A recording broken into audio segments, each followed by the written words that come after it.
All right, hello. Could you please introduce yourself and tell us a little bit about who you are? Hi, everyone. Do I look at the camera? Sure. Okay. Hi, everyone. My name is Patricia Itliong Serta. I am the proud youngest daughter of Larry Itliong, and I live in Delano, California. All right. So, could you tell us a little bit about what it was like growing up as a daughter of Larry Itliong? Yes, so I honestly, I don't have very many memories, but the ones that I do are kept close to my heart.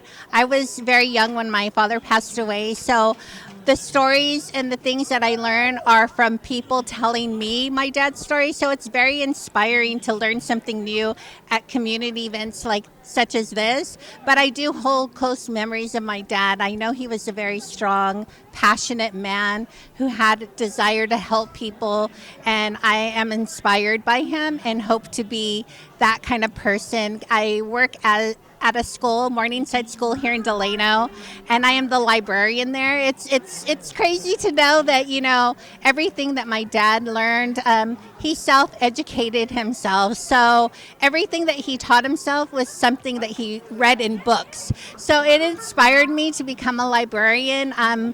I hope that I inspire my own students at my school here in Delano, Morningside. And, it's funny how things just circled all the way back around with my dad learning from books and me now helping children learn from the same stories. Do you have a memory, especially growing up with your siblings, that stands out to you about what it was like in Delano during that time? Yes. So my memory that I have that's probably closest to my heart with me and my dad is towards the end of his life when he was sick and, he was at home with us. I loved to climb up into his bed and he would, just cuddle me. And the thing that we share the most is he used to like to brush my hair. And we have a mural at our school, Morningside, outside the library, and it's dedicated to my dad. It's all about my dad, and inside the mural is a special connection. It's a hidden hairbrush that symbolizes the relationship that I have between me and my dad. So that's a little key secret there about the mural. So whenever you're out there, please take a look and see if you can find that hairbrush. Can you tell us a little bit about what it means for you to be at this event at the Unity Park that's named after your dad? Yes. So funny thing is, the name Larry Itliong Unity Park. I got to play a pivotal role in that. I was part of the planning commission, and we thought of a different name for the park. And I just went home feeling like that wasn't the right name for the park. And I was talking to my husband, and I just kept on telling him, I don't know about this name. It just doesn't sound right. It doesn't sound like my dad. And then the word unity popped into my head. And I was like, this describes our community, the fight that he struggled to, make this a better place. It's all about unity. So when we decided to name it the Larry Itliong Unity Park, it meant a lot.